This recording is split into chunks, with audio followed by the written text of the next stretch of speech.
Hey guys, it's GirlGotGame, and these are my final thoughts on Camp Boyfriend. Now, before I go any further, this whole video is going to go into spoilers, so if you haven't played this for yourself or watched my series, then please go and do so first. Now, with that out of the way, let's begin. This was a game that I'd originally checked out while it was in Kickstarter, and I was really impressed with the quality of how the game looked, its interesting art style with a mix of 2D sprites with 3D backgrounds, and the very unique setting of being at band camp.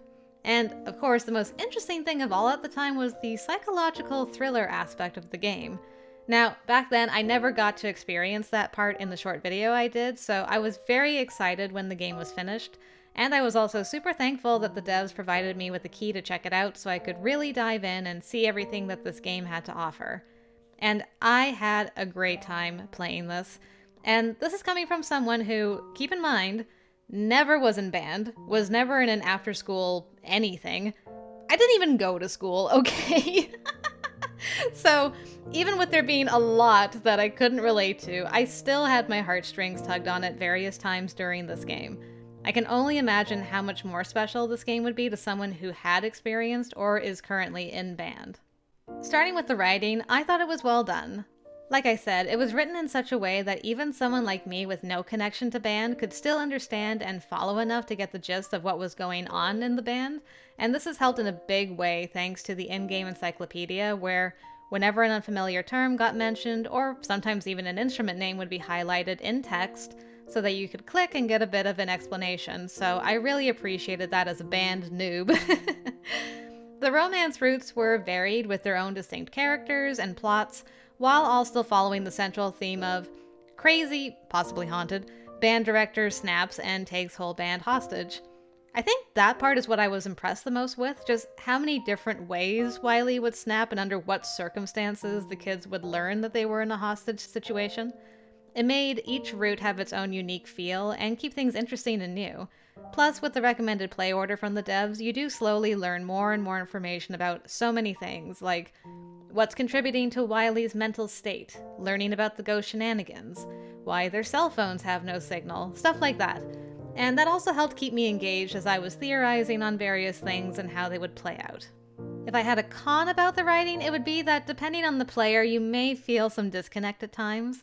An example of what I mean by that is there's usually the big moment in each route where it's revealed band's been cancelled by the school board, right? And usually when this news drops, every character, and I do mean every character, will basically break down in various different ways due to the shock of it all. But more often than not, they do this when something much more horrific has just happened or is currently happening, and they get completely and immediately distracted with this horrible news and shut down. And I just could not comprehend that at all. And I just want to clarify that they all have a right to be upset by this news, and their reactions are really well written. But it often feels out of place considering the other things that have happened or are happening when they learn this information. And again, I was never in band, so if any of you have been in band, maybe learning it was cancelled would trump literally everything else, like kidnapping and death and things of that nature. I admittedly don't know. But it is something I wanted to mention. Along with that, keep in mind that the setting is high school age characters, so a lot of them make questionable decisions at various points. Are those choices realistic for the setting and the characters in question? Absolutely. But gosh darn if I didn't want to shake some of them sometimes for their poor timing and poor decision-making skills. I'm looking at you, Cadence, with your random confession and assumption of things with Sam when you both were on a dangerous undercover mission to figure out what was going on at the radio tower. I love you, but there's a time and a place, girl. But anyways, those are fairly negligible negatives, but they are something I want to point out as being a potential issue for someone who may be like me with either no background in band and or is a more mature, old hag, visual novel player. With all that being said though, this would be a definite and easy recommendation to someone who has a background in band, or even a visual novel player that's looking for something really unique in the dating sim field. Moving on to the art. As I mentioned before, this game has a very unique look with the 3D backgrounds and 2D sprites. The style reminds me of some of No Bread Studios games like Blank Space and the elevator game with Catgirls. I personally like the 3D backgrounds because I find they add a lot of depth, and it's neat to see backgrounds from different perspectives. Like, The pier on the lake, for instance, which has a close-up background, but you can also see it in the distance from other backgrounds. It really helps to give an idea of how big the campsite is and where things are in comparison with other locations. And as for the sprites, I was super duper impressed with the amount of variations they all had, both in poses, expressions, and even down to outfits and hair colors in some cases. I can only imagine the effort that went into all of that, but it was definitely well spent because it made these lively characters feel even more alive. Something else I appreciated is how background characters reacted to what the main speaker would be saying, which also contributes to the realness of what was happening and helped me to stay invested. And as for the CGs, oh my goodness, there were so many gorgeous ones. I had such a tough time picking my favorites out of the bunch. I really appreciated that each of the guys had an equal amount of CGs too. I like fairness in my CGs with Roots. I mean, okay, technically Garth didn't get an equal share of CGs that he's in, but he did get a CG where he's fighting off a bear, so I feel like that equalizes things, right? But yeah, all in all, I loved everything art-wise about this game. And then moving on to music. The music was absolutely perfect. It's got such a good mix of original music that sounds like it's played by a band, as well as actual pieces of real-world music like the ones the band was working on in camp, such as Mars, the bringer of war, and Jupiter, the bringer of jollity, and so many more. That was so clever. And there were some other beautiful piano pieces as well that really set the mood and added emotion to a lot of the scenes. One of those songs is definitely going to be my favorite piece of music from this game, as you'll hear later in my bonus award section. Every piece of music perfectly fit the situation, and I never felt like any song was overused. The sound effects for this game were also really well implemented, and I can't think of a point where it didn't sound natural. I think the only sound effect there was a slight problem with was the running stream sound effect, where you can hear a slight space before it starts looping again, but other than that, everything was great, from the unsettling static effect of Rebecca, to the loud explosion of all the fireworks or the helicopter crashing. The sound effects and music were definitely a highlight. And now let's give some attention to our protagonist, Cadence. She's quite the interesting MC. She definitely has a very likable personality. She's funny, she's sweet, and very hardworking. I think she does an incredible job of balancing her responsibilities of being drum major and helping the band improve, while also making time for her friends. I really love how much of an open heart Cadence has. She usually tries to see the best in others and genuinely wants to help them succeed. She can be a super patient teacher, and she inspires a lot of loyalty from the band. She also has shown multiple times throughout the Roots how brave she is. She honestly carries herself a lot of the time with a maturity beyond her years, and I can easily see why, most of the time at least, the band rallies around her. At the same time though, she has been known to be a little unhinged, shall we say. Some of the choices you can make for Cadence, like stomping on Doug's poor donut while looking him in the eye, or biting Peter's hand to get him to drop Clark's notebook, are good examples of this. I worry for that side of her personality, honestly. But other than that, I thought she was a pretty strong protagonist. Yes, sometimes she could handle situations in not the best way, but she is a teenager, and I'd be lying if I said I only made the best and most mature decisions when I was her age. So, even though there were a couple moments where I wanted to give Cadence a good shake for some poor decisions, overall, I really did like her a lot, and she would honestly have my admiration and loyalty too if she was my drum major.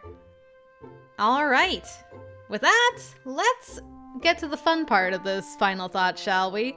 Let's rank these Roots. As always, I've got my 3 lists. First off, we'll do my personal list of the guys and their Roots. Then, of course, we'll do the list of who I thought Cadence had the best chemistry with, which is going to be a tough one, honestly. And then finally, the Roots that had the strongest plots.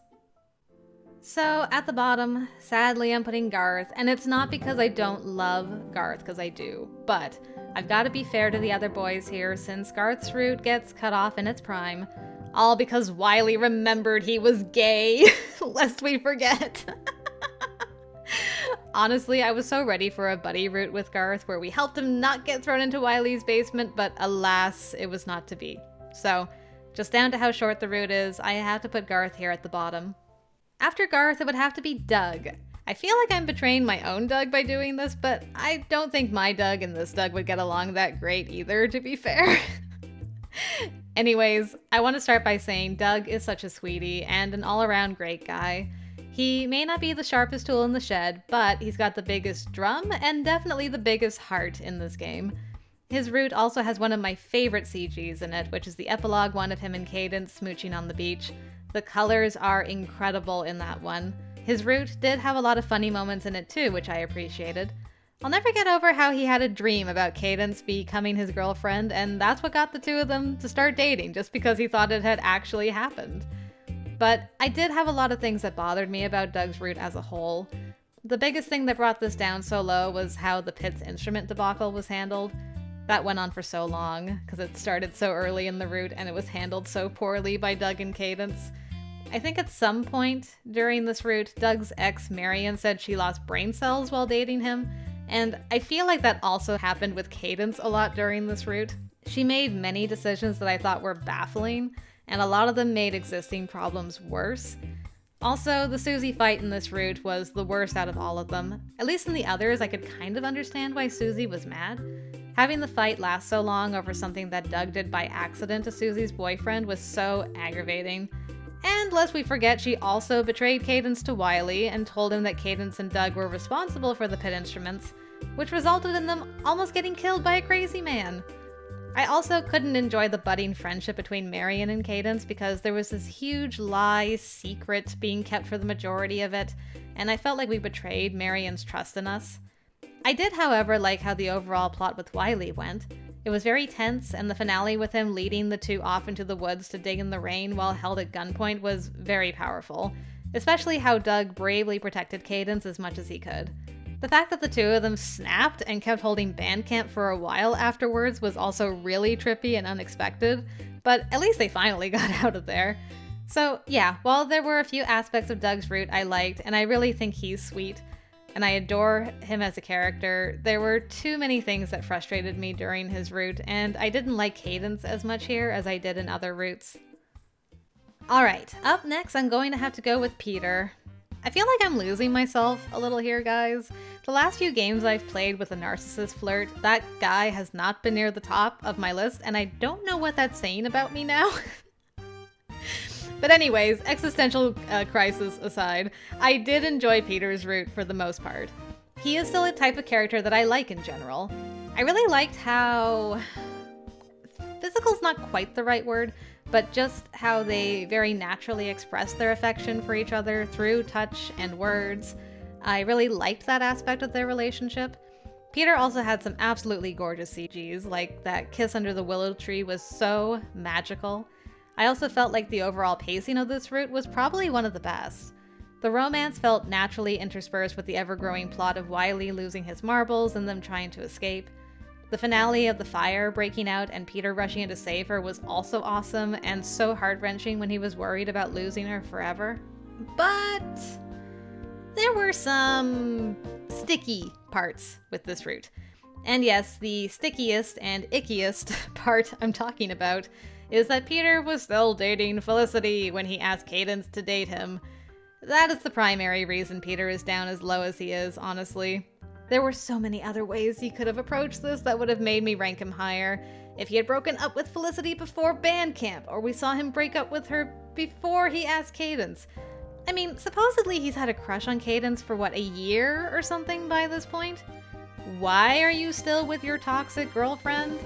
You really can't stand the idea of being single for 5 seconds, so you had to make sure Cadence said yes before you broke it off, otherwise you'd have, what, stayed with this girl you obviously aren't interested anymore? I mean, yes, Felicity isn't a peach by any means, but she still has feelings, and I would assume and hope that at some point Peter had romantic feelings for her. Could you be a half-decent human being and break up with her?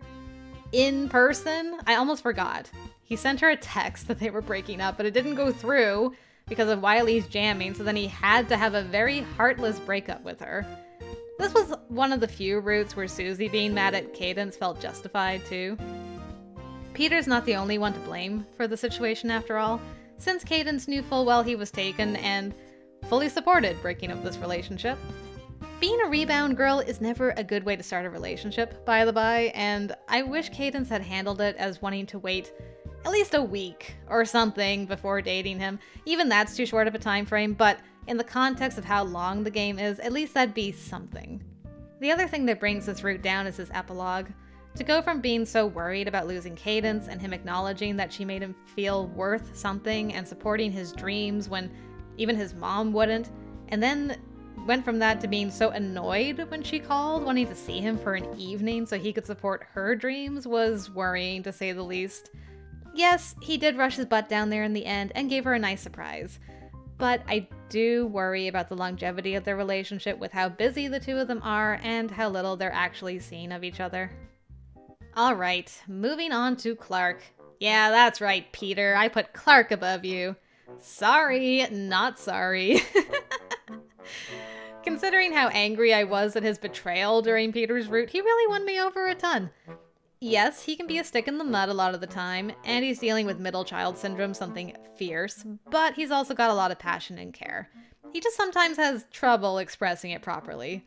I adore how much he loves his cat, and his comics are so clever, and I love that he felt comfy enough with Cadence to share those with her pretty early on.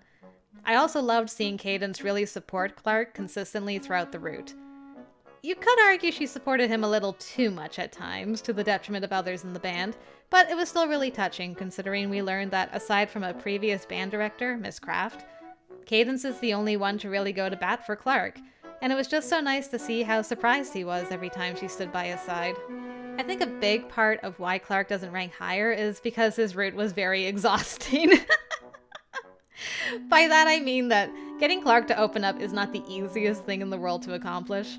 I think Cadence used multiple analogies like walls and trying to cross an ocean, and those were certainly apt.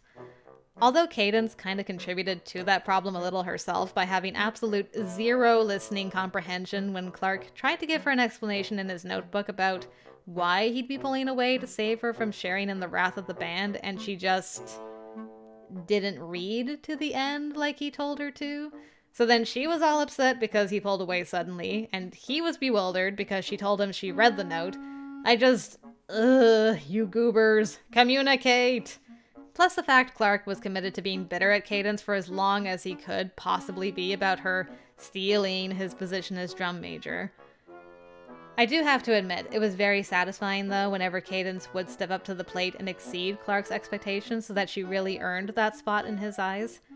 But dealing with the shenanigans of the whole band and Wiley was what was really tiring. Wiley really turned up the rivalry between these two at every opportunity, and the whole band was against Clark and Cadence. Not with no reason, considering Clark's unintended betrayal of the trombones, and Cadence being probably the most unhinged and unreasonable out of all the routes on this one. But it was also frustrating because ultimately it was freaking Wiley's fault, and this hostility between the band and Clark and Cadence was tough, especially after seeing the other routes where they really rally around Cadence as their leader. Along with that, we had yet another Susie fight, but it did at least seem a little reasonable. At least until she started saying that Clark was worse than Wiley and blamed him for Wiley's actions. But at least the real reason for the fight came out at the end of the route, which helped this fight not sting as much as it could have. And I have to admit, I did feel for both Susie and the band because Cadence was super tunnel visioned and got suckered into the same weird view as Clark as far as staying at camp to improve the band. It was so bad that these two goobers escape, only to round up the whole band back together again to convince them to go back to the hell they escaped from, in the hopes their crazy band director doesn't continue to hold them hostage. Yeah, great plan there, Cadence and Clark. At least the epilogue was cute with the surprise kiss from Clark, and the band ready to tackle him when they thought Cadence hadn't consented to the kiss. Miss Kraft showing up at the end to support Clark was also very sweet. And I also loved the Dark Tart side story that happened through this route, and how Clark and Cadence kind of adopted Pop-Tart at the end. That was very wholesome. So yeah, while I loved the chaotic evil these two brought out in each other, and think they ultimately make a good pair, the whole route was just very exhausting in a lot of ways, and there were other routes that I enjoyed a lot more, so I think this is a good spot for Clark. And now we're hitting the top 3 for this list. At number 3, it's going to go to Tom. I really am changing, guys. I mean, look at this. We got a childhood friends to lovers ranking above the narcissist flirt route. Who even am I anymore? But for real, Tom totally deserves this spot. He is one of the guys who is consistently just awesome, no matter the route. I think I actually fell more and more for him the closer I was getting to playing his route, because he's always willing to support Cadence and is always looking out for her as a really good friend. And then his route was just full of so much green flag goodness. The adorable video game date he arranged for Cadence on such short notice and involving nearly everyone from band into it was the cutest thing. Speaking of involving everyone from band, that was another thing I really loved about this route. You can clearly see how much the entire band cares about Tom and his route, and it's easy to see why. He's there for everyone, and is always trying to keep the vibes high. I mean, he even made friends with Clark faster than Cadence did, I think, and that's no easy feat. This route really felt the most like the whole band was, well, banding together to get out of this crazy hostage situation, and I loved just seeing everyone being so involved in the overall plot with this route. Another great thing I enjoyed about this was the flashbacks we got to baby Cadence and Tom, and how their whole friendship started. It was also where we learned the most background on Cadence and why band is so important to her. I have to admit it was so corny and sweet when Tom and Cadence thanked each other for being the reason they were at band camp together, even if it meant they were in this crazy hostage situation now.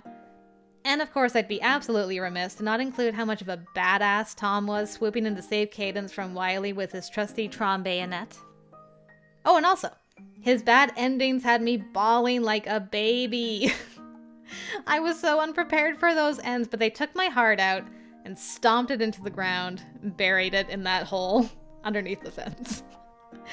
That may have, more than anything else, really shown me how much of a love I really have for Tom. So, after all that hype, why is he only at number 3? Well, he is still a childhood friend to lovers. Sorry, no, honestly, I think that's probably the biggest reason. It's still not one of my personally favorite tropes. Plus, the top 3 guys had such strong roots, it was so hard to pick what order to put them in. But Tom, as a character, he's a solid green flag. I really don't have anything negative to say about him at all, and he more than earned his number 3 spot on this list. Alright, moving on to the second spot on this list. This spot has got to go to Sam the Man. I adore Sam. He is such a chill dude. Because he keeps to himself and likes to stay away from drama, he isn't as involved with the entire band as someone like Tom is, but being with Cadence definitely pushed him to put himself out there more and speak up when he had ideas of his own or had disagreements. Because Samuel keeps to himself a lot of the time, I wasn't sure what to expect out of a romance route with him, but he did not disappoint. We learned so much about him, how good of a chef he is, the awkward racist nonsense he puts up with from both Wiley and, unintentionally, Alex from time to time, how much he cares about his grandfather, how he got into playing saxophone in the first place, and what a huge burden he had put on his shoulders because of it. The more we learned about Sam, the more I came to respect him, and he had already earned so much of my respect in other routes by always being a voice of reason.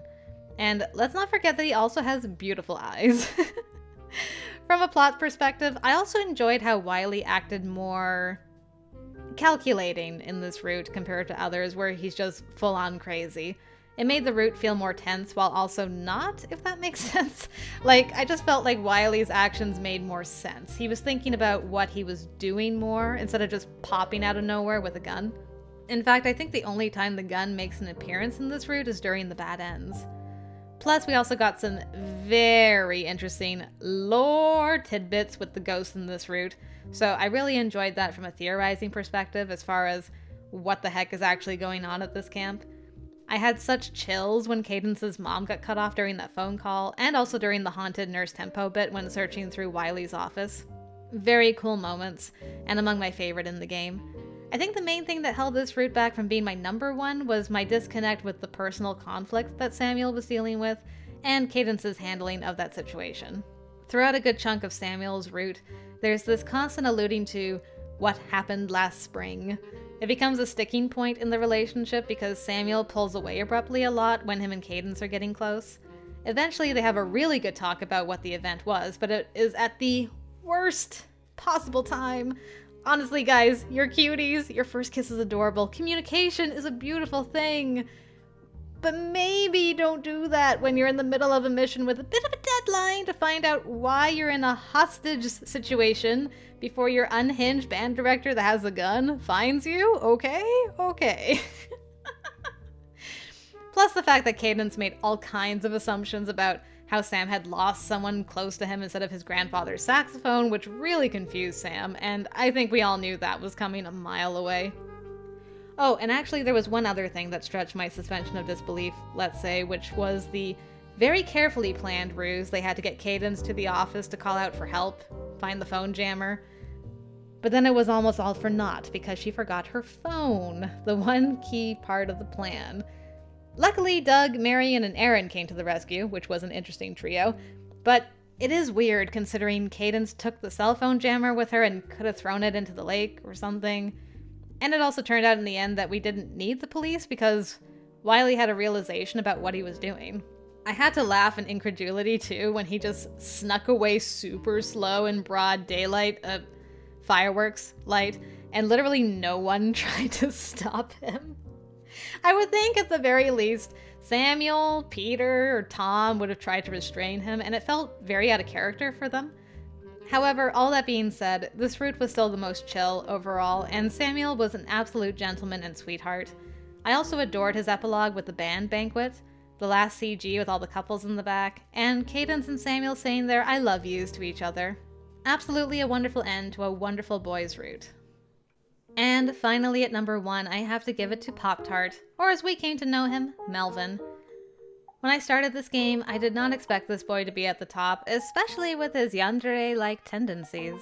I really am changing so much, guys, honestly. Like, the last time I think a yandere-type character was at the top of my list was back in Amnesia Memory days with Ukyo. This whole game has thrown my usual tropes all over the place in my list in the best possible ways. But anyways, back to Melvin. From day one, he was the absolute sweetest. He comes across as so quiet at first, but like a lot of quiet people, once you spend some time with them, they really relax around you.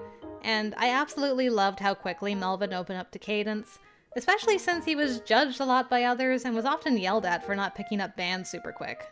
With the kind of life he's had and the way some people continue to treat him, it'd be so easy for him to be very withdrawn and sulky, but he continuously pushes himself to break out of introverted tendencies and try new things, make new friends, and always do his best.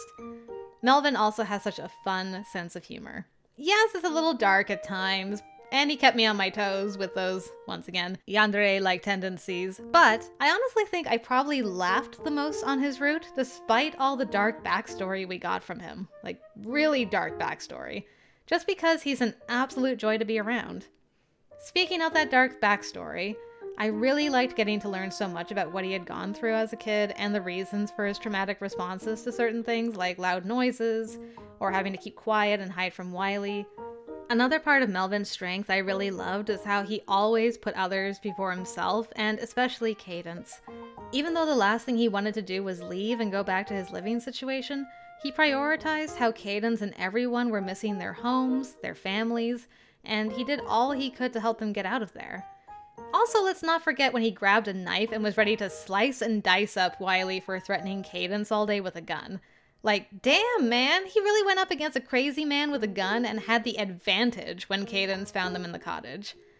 And Cadence had her own awesome moments too, especially when she leapt out of a moving bus to run into the woods and find her boy. The whole hostage plot was also so tense, and I was on edge the entire time with Wiley because he was really on the ball and had no qualms about pulling out his gun on the entire band in broad daylight this time around. It felt like everything was overall very well paced in this route, even if the final chapter felt a bit like a lore dump with all of Melvin's backstory, but it made sense where it was placed and I didn't mind it that much. I also absolutely loved the epilogue. Seeing both Melvin and Cadence's interactions with his awful mom really solidified for me how much they care for each other, as they will always step in to protect the one they love. And it was also just amazing that Melvin was able to stand up for himself too in that moment with his mom. That was so incredibly brave and took so much strength. I also loved how realistic it is that Melvin is not fully healed from what he went through just because he got an awesome girlfriend and new friends in the last year. Trauma doesn't get healed magically overnight, and it's a continuous process, so I appreciated how realistic this felt, that you can see how much he's grown and that he's still on the path to recovery with some great support by his side. I have such a special place in my heart for this boy, and he easily deserves my number 1 spot. And with that, there you have it, my personal rankings list. Time to move on to who I thought had the best chemistry, starting from bottom to top. And this list is going to be pretty tricky because Cadence is quite versatile and mirrors these boys pretty closely when she's on their routes. The bottom one is the only easy choice, which is Garth. I mean, with him being gay, there's literally zero romantic chemistry between him and Cadence, even though Cadence did fall for him. He is such a great guy, and I honestly think he and Cadence have an awesome friendship chemistry, one that I would have loved to see more of. But since this list is for romance chemistry specifically, Garth has to be at the bottom here once again. After Garth, though, is where I really have to think. I decided to put Peter next on the list. He and Cadence definitely were very flirty and romantic with each other, but I mean, their romance literally starts while he's already in a relationship with another girl, and he broke up with that girl through text. During the route, though, I'll admit, I really liked how they worked together as a team, and they seemed fairly balanced in their personalities and their drive to take charge and get the band out of their hostage situation. They also had some fairly cute dates, but with the long-distance relationship they end up having in the epilogue and how on the rocks things seem, I definitely feel there were stronger relationships than this one, so Peter has to be near the bottom of this list for me. After Peter, I would put Clark. He and Cadence had a very contentious relationship for a lot of his route, which is understandable, considering Clark's got a stick up his butt about pretty much everyone, and he has a particular bone to pick with Cadence, since she has the position he wishes he did. If anything, it truly is amazing that Cadence got close to him as quickly as she did. A lot of the route was focused on trying to work past the misconceptions both Cadence and Clark had about each other, and Clark slowly opening up more and more despite his reservations. These two did have some communication problems that resulted in some unnecessary misunderstandings, but to be fair, that kind of thing does happen in all kinds of relationships. One thing I really enjoyed was how Clark got so wrapped up in the euphoric emotions of band being saved that he kissed Cadence without thinking, and then the band was gonna throw hands for her honor. That part was probably my favorite scene of their whole relationship. I think why I didn't rate Clark higher than this is this was a very slow burn type of route, which is not really my cup of tea. I honestly thought these two were great as working colleagues and or unlikely friends, but the romance between them just wasn't as enjoyable for me as others. Next up would be Doug. He and Cadence were definitely cute together, but I fear Marion was right when she said that you lose brain cells dating Doug. I just could not get behind this version of Cadence because she really was not making rational choices, and it seemed like her and Doug were just making bad choice after bad choice together. Still, they had lots of cute moments, and no one could argue that Doug and Cadence aren't fiercely loyal to each other, and they really, really support each other with everything they've got. Also, considering how Doug has a hard time remembering names, for Cadence to join the list of people whose names he gets right is also very sweet. I think ultimately what brought this down on my list is that the pit instrument incident happened so early on, and a lot of their interactions together revolve around trying to keep that a secret and making bad choices around it, so that brought down my enjoyment of them as a couple. At number 3, I would put Sam. He and Cadence had an overall very mature and chill chemistry. Sam is quite the romantic, and he put together one of the best dates at band camp. They had a lot of quiet, contemplative moments together, and I thought they also just worked so well as a team, whether it was trying to win a food bonding competition or working on a plan to get out of Camp Bearpaw. I think what holds Sam back from being higher on this list is that there was that whole miscommunication issue with what happened last spring, plus the surprising lack of situational awareness or missing brain cells on occasion from them both. Like, don't get me wrong, that first kiss of theirs was amazing, plus the follow-up talk, clearing up the misunderstanding, but the timing of it was just wackadoo and brought down some of my enjoyment of them as a couple. However, they still had so many beautiful, warm moments, like when Sam played that song for Cadence with the fireworks in the background, or their first I love yous in the epilogue while dancing together. They definitely felt like a couple that would last long term, and Sam is definitely a solid number 3 on this list. At number 2, it's Pop-Tart. These two had such an adorable chemistry. It very much felt like two teens getting a sudden crush on each other, which meant there were a lot of sweet moments that made me feel like I was getting cavities. The two of them grew very naturally close to each other, and I think the feelings were super strong on both sides by the end. I really loved how Melvin so quickly felt that Cadence was a safe space or a home for him, and Cadence always gave her complete support. But at the same time, it wasn't one-sided, because Pop-Tart would also stand up for her when it was needed, and Cadence really came to rely on him too. Their relationship definitely felt like one of the strongest in this game, and my heart felt so full seeing how it only grew stronger in the epilogue. I honestly don't really have anything negative to say about their chemistry and how their relationship was. It really just came down to how the next character on this list really has no competition when it comes to chemistry with our girl. And that's because Tom is number 1 for this list. There's not a doubt in my mind that it has to be him. I mean, he and Cadence have been friends for such a long time, so they're already going to have this comfy, natural chemistry that just comes from that. But the way the romance progressed throughout band camp was also just supernatural and sweet. I absolutely adored all of the flashbacks we got in his route because it gave so much weight and understanding to how long they've been friends and what they've helped each other with already before this latest crisis.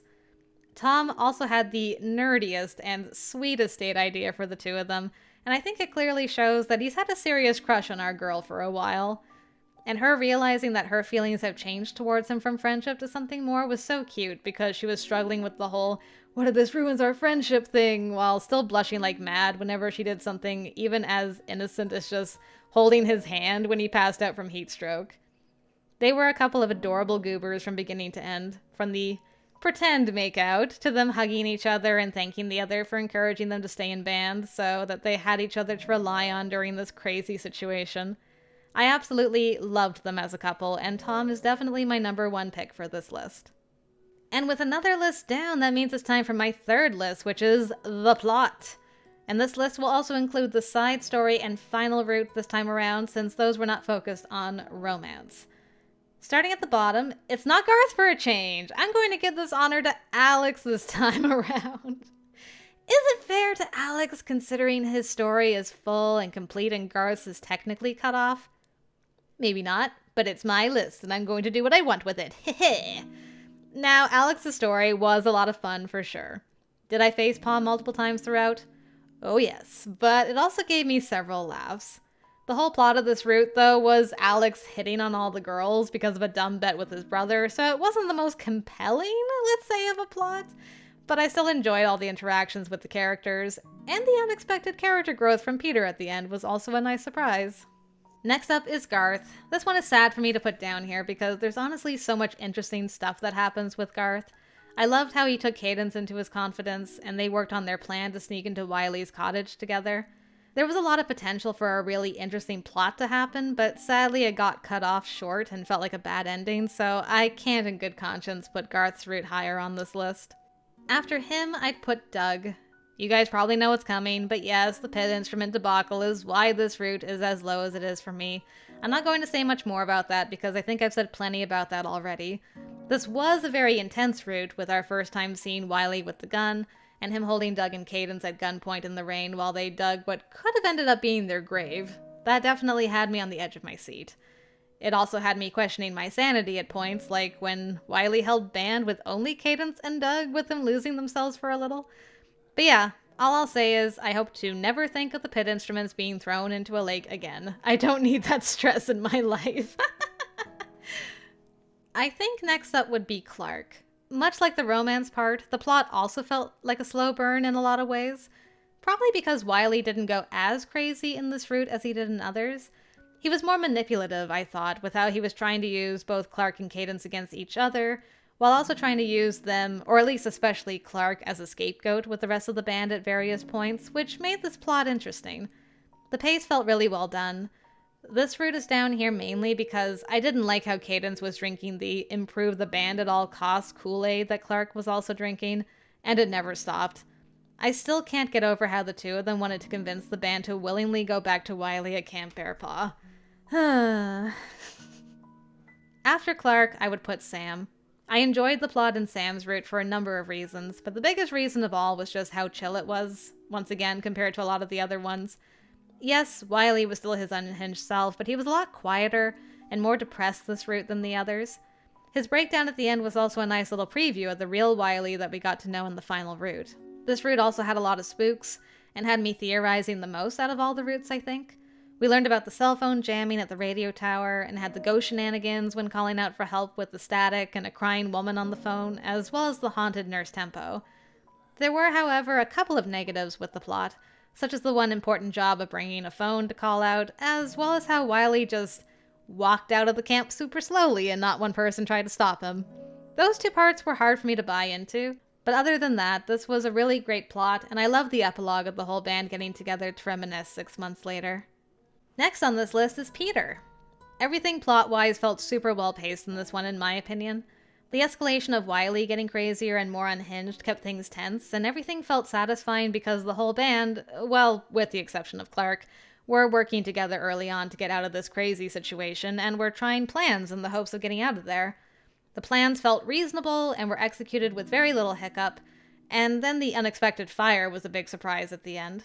Definitely one of the more exciting conclusions, with Cadence running back to save Clark's sorry butt, and then Peter rushing in like a hero to come save Cadence too. There was a part of me that was legitimately worried that he hadn't been quite quick enough, and it was a very emotional moment that still sticks out to me from this game. This was also a route that showed Wiley still had some sense left in him, as he did let all the kids out of camp before the fire took all of them out, and this was probably one of the best handled moments of band's been cancelled, where it didn't feel too out there for the band to have the heartbroken reaction. All in all, everything just felt really balanced, and so I think Peter earned his higher spot on this list. At number 3 would be Pop-Tart. This was the route where we learned that Wiley's on medication for anxiety, and him going off of that may have contributed somewhat to his extreme reactions to some situations. So, getting a little more context regarding that was extremely interesting in this route. We also had a very different approach to handling Wiley because of that, as Melvin came up with the idea to break into his cabin and find out more information they could use against Wiley along with the medication. The direct approach with Wiley was not something I was expecting, and even though it didn't really end up working out well in the end, it was still an interesting approach to the situation. Also, gosh, Melvin running to Wiley's cottage with a knife after he threatened Cadence? Like I said, this route was super intense. We also got the whole backstory of the lovely ghost Rebecca, so I really enjoyed all the lore that came with that. The only downside to this was that I so wish they had taken the gun when they broke into Wiley's cottage and tossed it in the lake. That may have given them all the edge they needed to get out, and I still don't know why they left it there. I mean, okay, yes, for the sake of the story, it couldn't happen, but it just personally bugged me that they left it there. But other than that, I love the plot of this route. I was super invested, and the whole route was full of tense, emotional moments right up until the end. Definitely one of my favorite routes, plot-wise. At number 2 would be Tom. This route was so gosh darn satisfying. First of all, we got so much backstory with Cadence and Tom and Susie when they started band, and also the most information we had got about the band director Mr. Knowles, who inspired so many. We also had a very, very, very suspicious Mr. Wiley this time around, who was keeping a very strong eagle eye on the kids. He was also just systematically, one by one, trying to push someone far enough to admit that there was a plan to escape, and man, did that ever lead to a growing uneasiness as each person left and came back, and everyone was trying to stay with at least one other person to not get isolated. The one downside of the route is that Cadence opened the door for Wiley despite knowing he was out to get her after learning of the escape plan, and Tom told her not to open up for anyone but him. Girl, why? But hey, it did at least lead to Tom's badass moment coming in to save her with his Tron bayonet by his side. And most importantly, this is the route that we finally got to go and save Garth. Was it a foolish plan?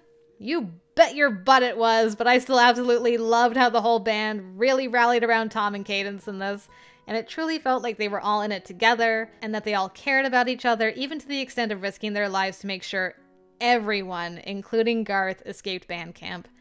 Definitely one of my favorite plots, and Tom easily earns his second spot on this list. And taking the number 1 spot is the final route. Yes, the final route truly was the best out of them all. I loved all the references to other routes that popped up throughout this one. It felt like such a nice summary of everything that was experienced to get to this point, and it also felt like we were using the knowledge from other routes to avoid some early bad ends and achieve a happy ending for everybody in band this time around. I also liked that we got a lot more explanation for some things we saw in other routes, like what was up with the waving bear? What was the warden's interest in this? Why there were cell phone jammers at this camp, what Wiley and Winnie's relationship was, and what their connection to this band and Mr. Knowles was. We also got hit with the absolute bombshell of the details of what went down with Mr. Savage and Susie too, and that was a very heavy-hitting part of this route for me. I'll also admit that when we started this, I was really skeptical when the trailer at the beginning implied that we could save Wiley. That wasn't really on my to-do list for the end of this game, if I'm honest. Not after everything that had happened. But, surprisingly, this route did an absolutely fantastic job of making me root for him and being legitimately happy that we were going to keep him as our band director. To go from being worried about him having a gun to hoping he'd have his gun on him for the showdown with the warden was quite the severe 180 that I was not expecting from myself, but it happened. So, just absolute kudos to the writing for this route for getting me on Wiley's side. I also really loved the inclusion of Leon in this route. I was really thrown for a loop with this newly added character suddenly just for this one route, but he fit in so well. His inclusion really showed how each person can make a difference. But of course, the main message that we should all take away from this route is that whatever you do, don't get involved with a guy in band camp or there will be dire consequences. Just kidding. There were a couple of points I was slightly disappointed by too. I really was hoping for there to be more of a satisfying conclusion to the ghost side of the story. I feel like that part is still really open-ended, and I was invested in that side of things. I also really wanted there to be some consequences for the warden too. I don't remember there being any mention of anything happening to him after he left to go get his kidney. But other than those couple of points, I still enjoyed this. I got the Garth friendship route I desperately wanted. All the boys were there at the end to help Cadence go save Wiley. And most importantly, we got a snuggling CG with Aaron. I'm going to live in my Delulu fantasy that he and Cadence got together not long after that epilogue, and none of you can stop me. But being a little more serious for a second, I also really liked Wiley's concluding speech to the school council. It was written and delivered in a very moving way, and I just felt really satisfied when the credits rolled and we saw our entire group of band camp boyfriends with their girl at the end after performing. So there you have it, my final 3 lists in all their glory, which means it's time for the bonus awards section. Of course, the first award on this list is what's my favorite section in the band, and I'm giving that to the color guard. They seem to have the least drama out of all the sections and are hard workers. I definitely would want to join them, and not just because Garth is the captain. Best Spirit Day outfit has to go to Pop-Tart's Twin Day one with his mannequin. So clever. Although I also want to shout out Olive's shark outfit. That one is also great. Next award is for favorite CG. This was a difficult one because there were so many gorgeous ones. I think I gotta give it to that dancing CG of Sam and Cadence though. They both look so awesome in their formal wear, and the lighting and everything in that CG is just beautiful. For favorite kiss CG, I still really like that one of Peter and Cadence under the willow tree with the fireflies. The colors are so pretty. The funniest scene award goes to the one where it comes out that Clark and Olive, in fact, did not date, but are cousins, and Olive just keeps feeding into the rumor. The chaos of those two cousins' interactions was not something I ever expected from this game, but man did it ever make me laugh. Favorite man auction date goes to Tom. That boy knows how to plan a really fun and creative date. Having it be like a video game quest complete with final boss and everything, and then actually playing some video games afterwards was so much fun. Character that I wish was dateable is not going to be a huge surprise, I'm sure, but I want to shout out Aaron because he stole my heart from the beginning, and then played around with it in the final route. What a rude guy, but I still love him. I do also want to give a small shout out to Leon too, because I think a route with him would have been neat too, and that's pretty impressive considering he made such an impression in just the one route he appears in. Favorite sprite expression has to be Melvin's crazy smile one. You know, the one that usually accompanies his kablooey shout.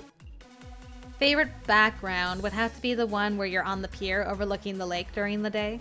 The water sparkling in the sun is just gorgeous. Now, with so many bad ends in this game, I actually have 2 awards for bad ends, one for my favorite story-wise, and the other for saddest one. The story-wise bad end award I'm giving to the sole survivor end in Sam's route. That one was wild. Basically, everybody died in that one except for Garth, and this was our first time seeing things from Garth's perspective where he escapes the basement. Having that sudden point of view change at the end shocked me, and also I remember hearing voiced lines when Cadence and the last few band members got shot and wondering if it was the warden. And now after playing the final route, I know it was him, but at the time I was so confused about why the warden would have a gun and why he shot the remaining kids. There was just so much that happened, and it was easily one of my favorite bad endings. As for saddest bad end, I have to give that to Tom. Tom had some really sad bad ends, but the one in particular that I pretty much sob-read my way through was the Wait For Me one with his funeral. Not many bad ends in these kinds of games get me actually full-on crying like that, so all I can say is absolutely well done. That end will be sticking with me for a long time. And finally, award for favorite piece of music is Swan Song, which is that really sad piano piece that often plays during emotional moments, like Learning Band was cancelled, and it features in a lot of the bad endings. It's a really beautiful piece, and my heart can't help but clench when I hear it playing. Easily my favorite piece of music in the game. And there you have it. Those are all the bonus awards I could come up with. I hope you enjoy listening to my final thoughts on Camp Boyfriend. I had a wonderful time with this game. I think I learned that I probably wouldn't be tough enough to stick it out through Bandcamp, hostage situation or not. But I really enjoyed seeing a dynamic that was outside of my experience, and I can honestly say I can see why being in band could mean so much to a lot of people. I also know that the devs are already busy working on their next game, and with how great a time I had with their first game, I can easily say that I'm very excited to see what their next game will be about. Alright, with that, I would love to hear from you guys as well, what your thoughts were, how your list or lists ended up looking. Also, if there are bonus awards of your own you'd like to share, then I would love to hear it. But that is officially a wrap on both these series. Now, some of you already know what games are coming up already, but if you haven't heard, my next adventures will take place in Steam Prison's fan disc, Beyond the Steam, and we'll also check out the Crimson Flower that divides Lunar Coupling. I'm really going to miss these last two games we finished, but I'm looking forward to these next ones, so I hope you guys are as excited as I am for whatever shenanigans we're about to get into. Thanks again for watching, and as always, until next time, I will see you later.